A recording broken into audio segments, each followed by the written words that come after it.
The morning the blizzard came, Clara Vesper stood in her barn doorway and watched the sky go the color of a Dutch oven lid, that flat-pressed gray that means business. And she did not feel afraid. She felt something closer to relief, because she had known the sky was going to do this. She had known it the way old Marta Halverson had taught her to know things, by watching, by counting, by trusting the quiet arithmetic of the land over the loud arithmetic of men who thought they understood it. And standing there, with the wind already beginning its low, steady conversation with the eaves, she thought about a boy named Eli Cobb. She thought about what he had said to her 8 months ago, in the mud and the mockery of an April morning. "One warm meal a day," he had told her, "and I will mend every fence on your place." She thought about what everyone in Holt County had said about that arrangement, about her, about him, about the whole foolish enterprise of a young woman alone trying to hold a broken-down homestead together with a drifter boy's promises and her own 2 hands. She thought about all of it, and the wind picked up, and the first white curtain of snow came sweeping across the flats like something had torn open a feather mattress the size of Kansas. She turned back into the barn. Everything was as it should be. Everything was prepared. She closed the door behind her, and she allowed herself just once to smile. 2 years earlier, the smile would have been unthinkable. 2 years earlier, Clara Vesper had been the subject of a particular kind of conversation that people in small plains towns conduct in the aisles of dry goods stores and over back fences and in the unhurried moments outside the post office. The kind of conversation held just loudly enough to be overheard, because the point of the conversation is that the person being discussed should hear it. She had buried her father in October and inherited what passed for a farm, 312 acres of baked, wind-scoured tableland that sat at the extreme eastern edge of decent-watered country, right where the good grass gave up and the hard pan started. There was a house that had not been painted in 11 years. There was a barn with 2 boards missing from its north wall and a roof that wept in the rain. There were 4 cows, 2 of which were too old to reliably produce, and a team of draft horses whose feet needed work they were not getting. There were debts. Not ruinous debts, but real ones. $70 to the implement man in Caldwell, 40 more to the feed merchant who had extended her father credit across 2 lean summers. She was 22 years old, she was alone, and the town of Sully's Creek had already delivered its verdict. They were not unkind about it. That was almost worse, she sometimes thought. There was a quality of gentle inevitability in the way they spoke to her, as though her failure was the sort of natural and unavoidable outcome one simply navigated around with tact.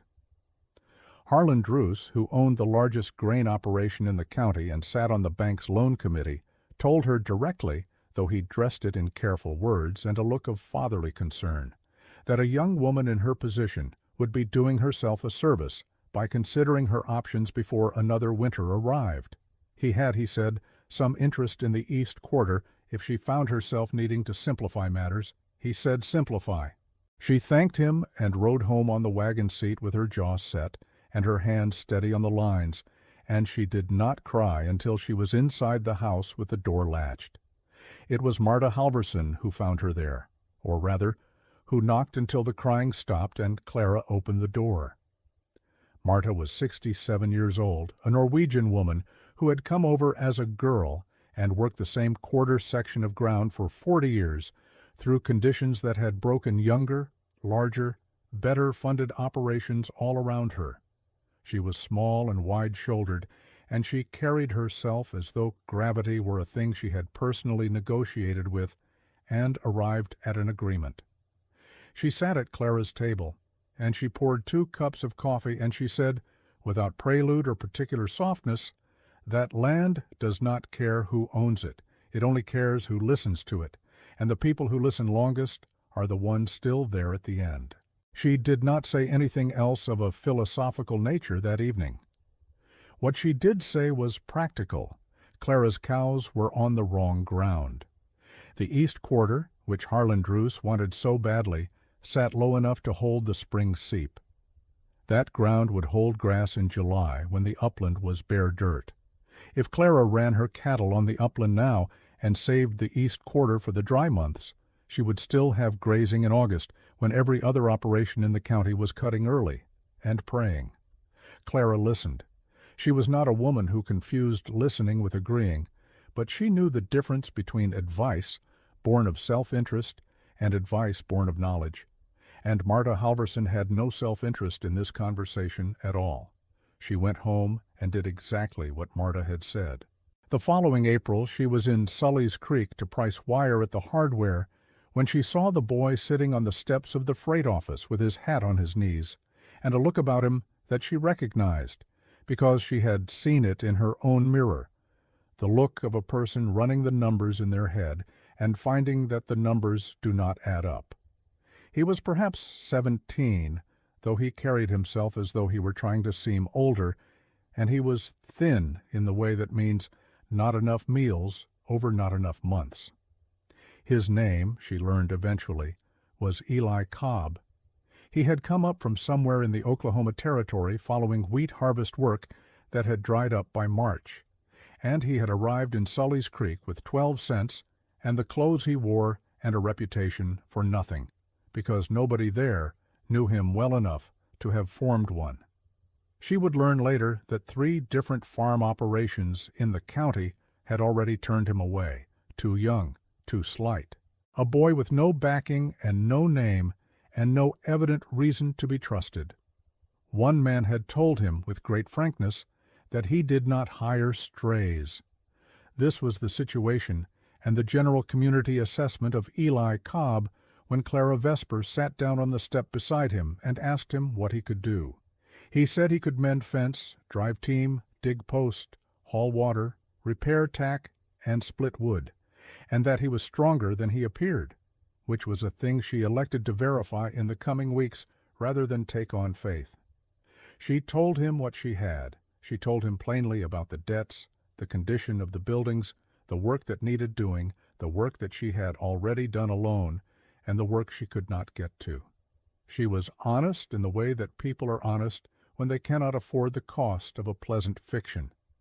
She said she could offer him 1 warm meal a day, a dry place to sleep in the barn loft, and 50 cents a week. 1 warm meal a day, and I'll mend every fence on your place, he said. And she told him to be at the farm by first light tomorrow, and he was.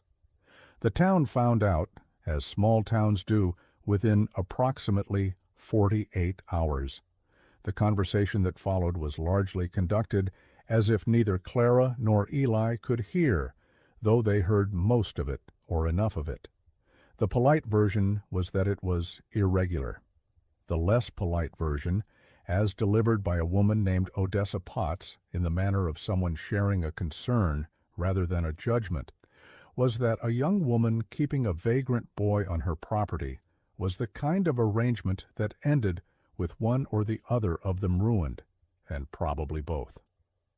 Harlan Druce said nothing directly, but his manner toward Clara at the bank, when she went in to discuss her notes, shifted from fatherly concern to something colder and more watchful, as though he was now waiting for something he had already predicted. Clara heard all of this, and she did not argue, and she did not explain, because she had learned from Marta Halverson that being right is its own kind of reply. It simply requires patience. What the town saw, because it was visible from the road, was a slight boy in an oversized coat doing hard work on a broken-down property. What the town did not see, because it happened in the early mornings before anyone was moving and in the lamp-lit evenings after everyone had stopped, was the quality of what Eli Cobb actually brought to that work. He mended fence the way some people pray, with his whole attention on it, and with a sense that doing it poorly was a form of faithlessness. By the end of the first week, she had 3 miles of new wire strung tight enough to sing in the wind. By the end of the second, the north barn wall was solid again, and Eli had looked at the roof and told her it was not as bad as it appeared. 3 sections needed new boards, and 1 needed a patch of sod, and he could do it in a day and a half if she could get the lumber. She got the lumber. He did it in a day.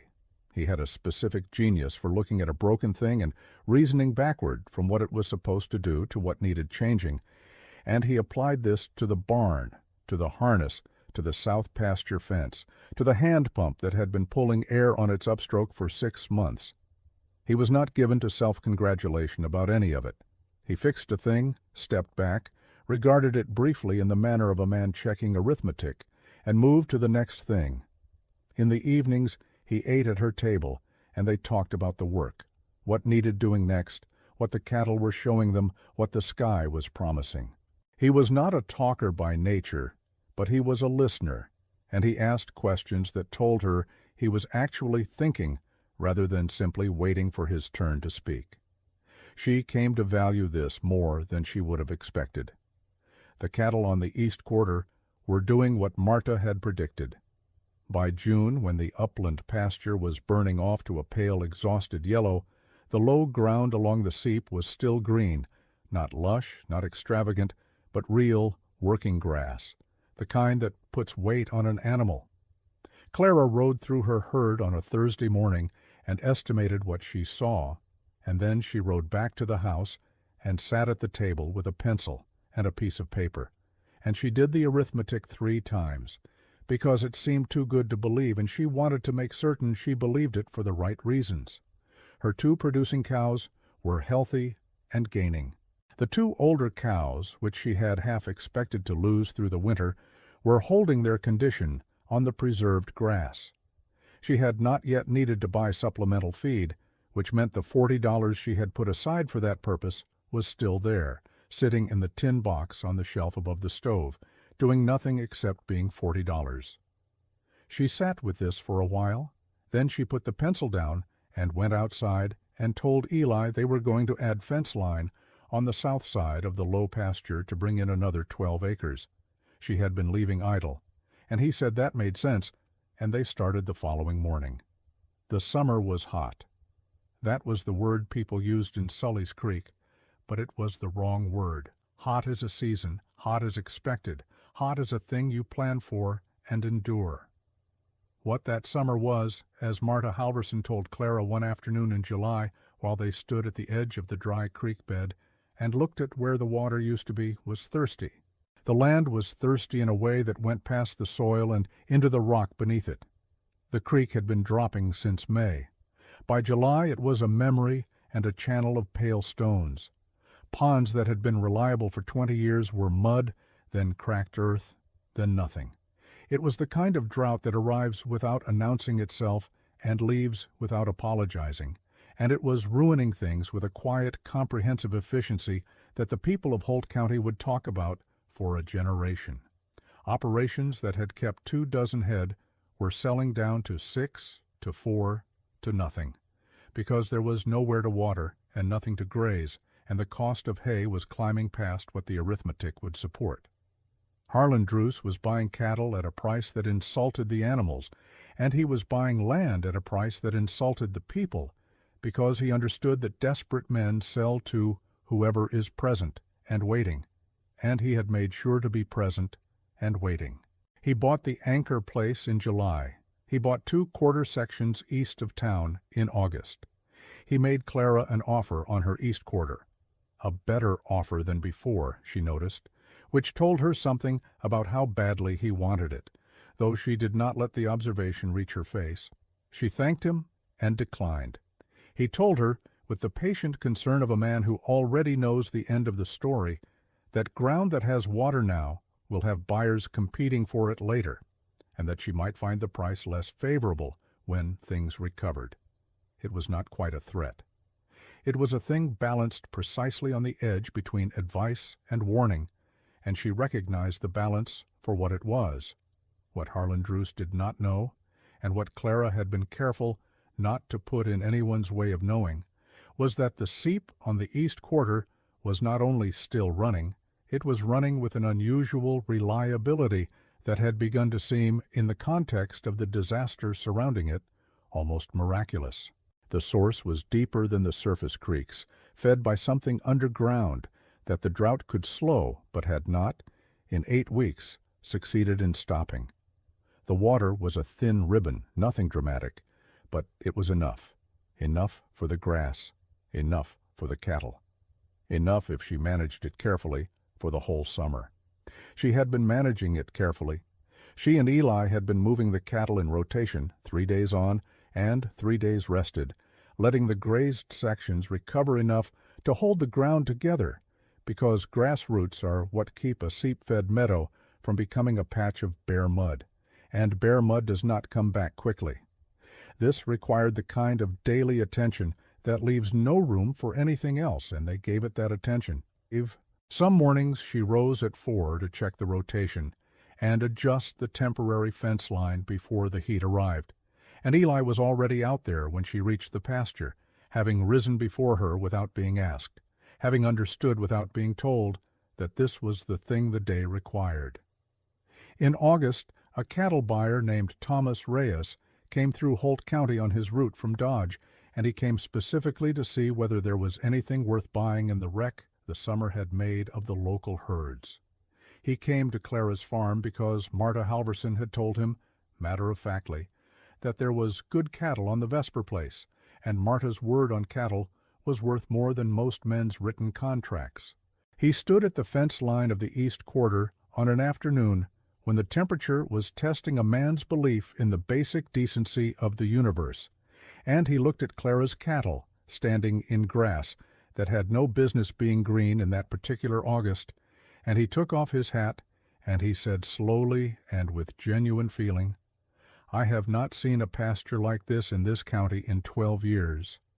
He bought 6 head at a price that made Clara keep her face very still so that no one would see what she felt, because what she felt was the particular relief of a person who has been doing arithmetic in the dark for months and has just seen the numbers finally turn.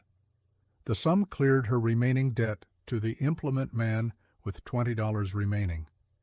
She paid Eli 3 weeks' wages in advance and did not tell him why. He knew why. He accepted the money quietly and went back to his fence. September came in like an apology for August, cooler, softer, with a smell in the morning air that promised grass would return if you gave it time. The town of Sully's Creek began to account for its summer, and the accounting was not pleasant for many people. The Anchor place had been sold and was now being spoken of as though Harlan Druce had done the Anchors a favor, and perhaps he had, in the way that a man who catches you before you fall has done you a favor. Though you would have preferred not to be falling. 3 other families had reduced their operations permanently. One had left the county entirely, and their house stood empty at the end of a dirt track with its door swinging in the wind, which is an image that stays with a town and makes it feel its smallness. People were not precisely grateful for what the summer had done, but they were beginning to look at the world with the particular sharpness of those who have been shown how quickly comfortable things can become impossible things. In this mood, the fact of Clara Vesper's green pasture and healthy cattle and paid debts became the kind of fact that people had to revise their understanding of themselves in order to accommodate. They did not do this quickly or gracefully, because people rarely do, but they did it. Odessa Potts came to the farm one afternoon in September under the declared purpose of returning a pie dish that Clara had never lent her, and she stood in the yard for a while in the way that people stand when they have something they have decided to say and are determining whether they will actually say it. She said she supposed the grazing management had been sensible. She said it in a tone that suggested this was a concession of some magnitude. Clara thanked her and asked if she would like a cup of coffee. She would. They sat on the porch and talked about practical things, and the pie dish was never mentioned again, which was the natural and proper end of it. Marta came by on the same afternoon by coincidence, or by the kind of coincidence that Marta arranged by knowing most things about the movements of people in a quarter-mile radius. She sat in the third chair on the porch and listened to the conversation and said almost nothing, and when Odessa left, she looked at Clara with the expression she wore when she found the world adequately arranged. "Land does not care who owns it," she said, the same words as before, but people do eventually. She patted Clara's knee once and went home. The first snow came in November, early but not threatening, just a reminder of the terms under which the Plains did business. Eli had the barn fully weatherproofed by then, with new battens on the north and west walls and fresh caulking on every gap he could find, and he had replaced 3 of the 4 panes in the small barn window. He had also built, over the course of September and October, a lean-to on the south side of the barn that sheltered the feed and the woodpile from the direct weather, which Clara had not asked him to build and would not have thought of herself. She had looked at it when it was done and asked him why he had built it to that particular size, and he had said he thought she might want room for a second cow by spring, or possibly a few pigs, and she had looked at him for a moment with the expression of someone revising their estimate upward and finding the new number reasonable. She went inside and looked at the tin box above the stove. She thought about pigs. She did not think about Harlan Druce except professionally until December, when he came to her farm on a quiet gray weekday morning with a different kind of offer and a different kind of manner, less fatherly now, less patient, more direct. He wanted the East Quarter. He named a price that was the highest he had offered, and it was not a low price. He said he was prepared to be generous. He said he had always had a particular respect for a woman who handled difficult circumstances with capability, and he said this in the way that men say something they mean as a compliment, while not entirely acknowledging that the compliment implies they had expected less. She told him the East Quarter was not for sale. He asked her whether she was certain. She was. He said he believed she would find, in the coming year, that the pressures of solo operation were significant, and that having a larger neighbor who was well capitalized and experienced could be a resource. He was constructing in real time the framing that would allow him to return with a lower offer after the next hardship, and she saw the construction clearly because she had watched him build the same thing for the Anchors and for 2 other families that summer. She said she appreciated his concern and that she would send word if circumstances changed. He left, and she stood in the yard and watched his wagon go, and she thought about the East Quarter, and the seep, and the tin box, and Marta's voice saying, "Land does not care who owns it," and she thought, very quietly, and with a satisfaction she kept entirely interior, that she disagreed with the first part of that. She thought this land might have an opinion. It was Eli who noticed in January that something was wrong with the records. He was not supposed to be looking at the records. They were in a ledger in the house, and he was in the barn. But he had, during a cold spell that had kept them both inside more than usual, developed the habit of helping Clara organize the paperwork that a farm generates in its slow, insistent way. She had handed him a stack of receipts to order by date one afternoon, and he had done it, and in doing it, he had looked at the county tax records that she had mixed in with the receipts, and he had brought them to her, and said, plainly and without drama, that he thought there was a discrepancy. The acreage assessment on her East Quarter had changed between the previous year's notice and the current year's notice. The current year's notice listed the East Quarter as having access to a seasonal water feature, which was new language, and the assessed value had been adjusted upward accordingly, which meant her tax obligation on that parcel had increased by a figure that, while not ruinous, was real. She looked at the notice for a long time. Then she said, "Who assesses the water features in this county?" And Eli said he believed it was the county clerk's office on the recommendation of landowners with registered improvements, and she said, "Which landowners have registered improvements on land adjacent to mine?" And there was a silence in which they both arrived at the same name.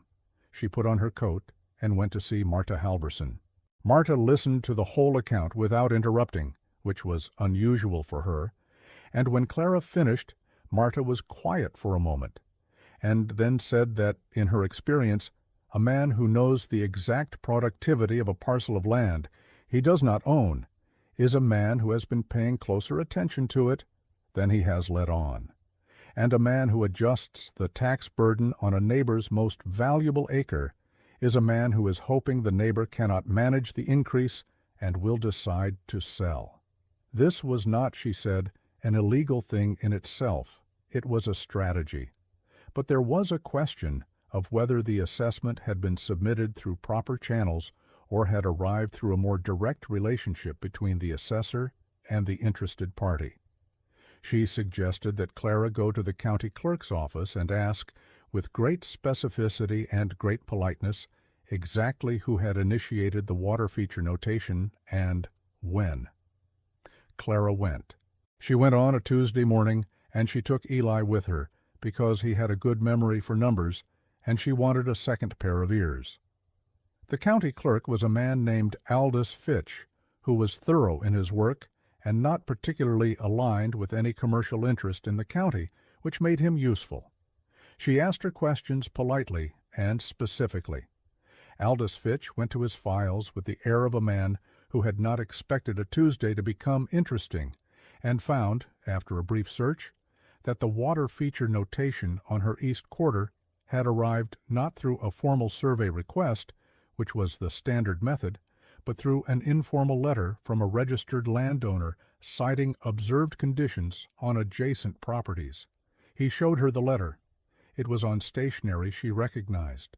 She read it twice, looked at Eli, and then thanked Aldous Fitch and asked whether an informally submitted notation that had been applied without a formal survey could be challenged and removed pending proper process.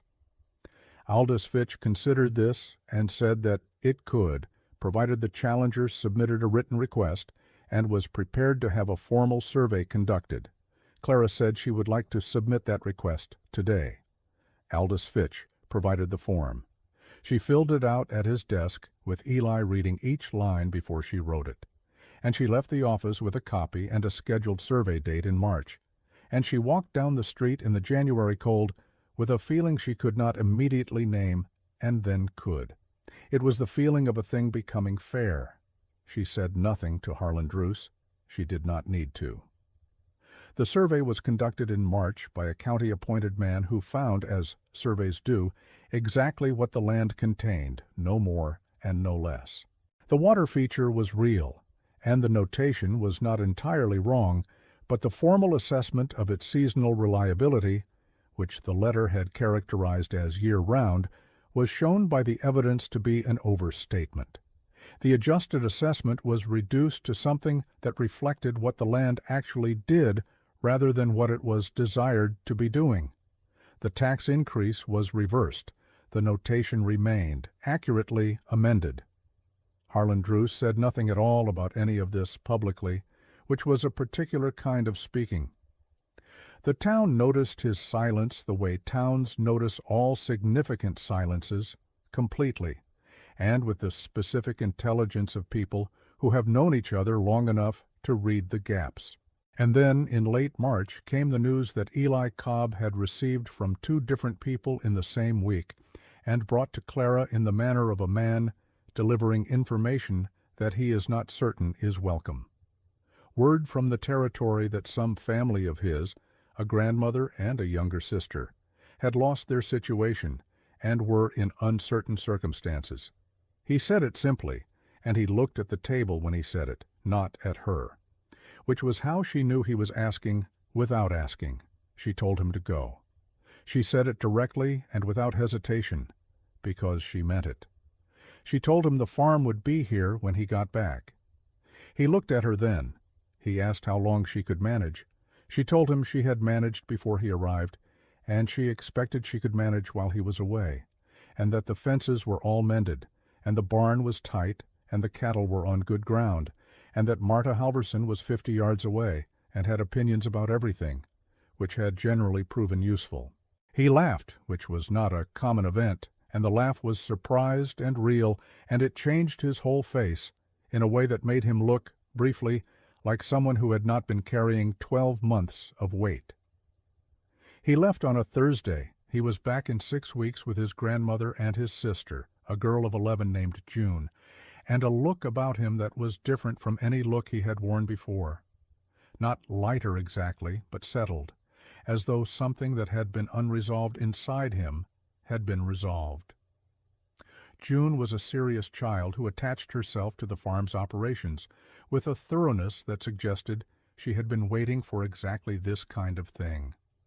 Within a week, she had named every one of the cattle.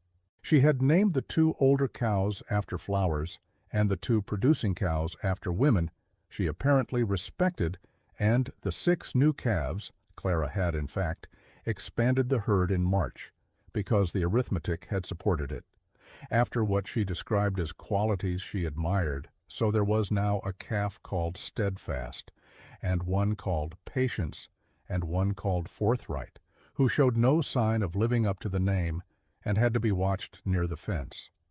Clara did not have the heart to tell June that cattle did not, in her experience, respond meaningfully to their names, because June was 11 and had already moved twice in a year and needed something to be reliably hers.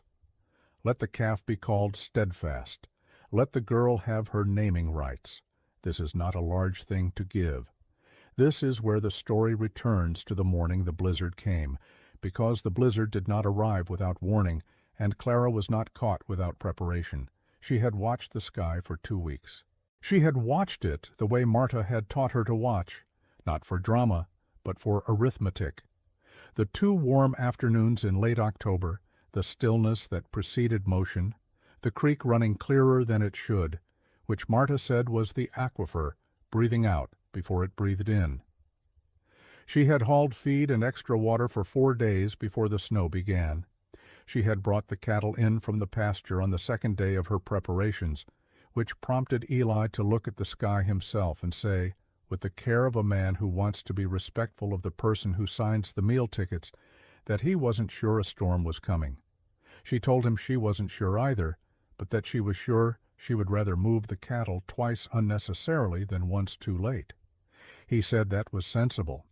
She noted that he moved the cattle without further discussion. On the day before the snow, she had brought an extra supply of feed into the barn and laid it along the south wall, and she had told June to fill every available container with water and store it inside. And June had done this with the focused efficiency of a child who had learned, in her 11 years, that the adults who asked you to do a strange thing often had a reason you would understand later. She filled 14 containers and lined them along the barn wall like a row of judgments, and that evening the temperature dropped 8 degrees in 2 hours, and Marta came over on foot and said the storm would be here by dawn and stay for 3 days. Clara thanked her and asked if she wanted to stay, and Marta said she had weathered worse in a thinner house than hers, and went home. The storm was, in the experience of Holt County, a significant one. It arrived at dawn, as Marta had said, and it did not behave decoratively. It was not picturesque. It was not photographic. It was a working storm that applied itself with professional thoroughness to the business of making the outside of things very difficult and the inside of things very important. The cattle were warm, the feed was sufficient, the water was stored, the fences were mended, every one of them mended and remended through a full year by a boy who had done it with his whole attention, and they held. The barn, which Eli had made tight against exactly this, was exactly as tight as he had made it. Clara moved through it on the first morning of the storm with a lantern, checking each animal, counting inventory, running the arithmetic. And the arithmetic was, for the first time in the 2 years she had been running it in the dark and finding it wanting sufficient. Better than sufficient. It was the arithmetic of a person who is going to be all right. Outside, others were less all right. The storm was the kind of event that separates preparation from hope and shows you plainly which one you had been relying on. Several operations lost cattle to exposure, not because the owners were careless or foolish, but because the margins in that county in that year had not allowed for sufficient preparation, and insufficient preparation against a real storm is a form of loss that the storm exacts without prejudice. The Greer place, half a mile north, lost their south fence entirely on the second day. Old wire, the kind that had been mended with wire rather than replaced, and it gave all at once in a section. Their cattle drifted. It was Eli who went out on the second morning in conditions that had no business being worked in, and found the Greer cattle in the creek bed and drove them back through the snow to the Greer barn, arriving at the Greer door with an expression that said he had not done anything remarkable and would be obliged if no one treated it as though he had.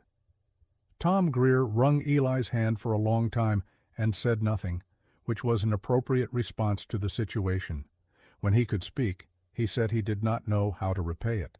Eli said he did not require repayment.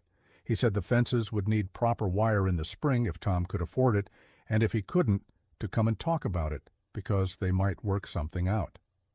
Tom Greer looked at this 17-year-old boy standing in his doorway with snow in his eyebrows and said he would do that. He meant it. The storm broke on the fourth day, one day longer than Marta had forecast, which Marta acknowledged with the equanimity of a person who has been approximately right about weather for 4 decades and can absorb an error of a day with some grace. The sky came clear and blue in the specific way that follows a great storm, a blue that seems to have been scrubbed to a higher standard, and the world outside was white and still and very bright. Clara walked the perimeter of the east quarter fence line in the afternoon, all of it intact, all of it holding, the posts solid in their frozen ground, the wire carrying a seam of ice that caught the light and made the whole fence sparkle, which was not useful but was beautiful, and a thing can be beautiful without being useful. She was thinking about the spring. She was thinking about the pigs, which she had in fact acquired in November, and which were doing their pig work in a sectioned-off corner of the barn, with the focused, uncomplicated commitment that pigs bring to everything they do.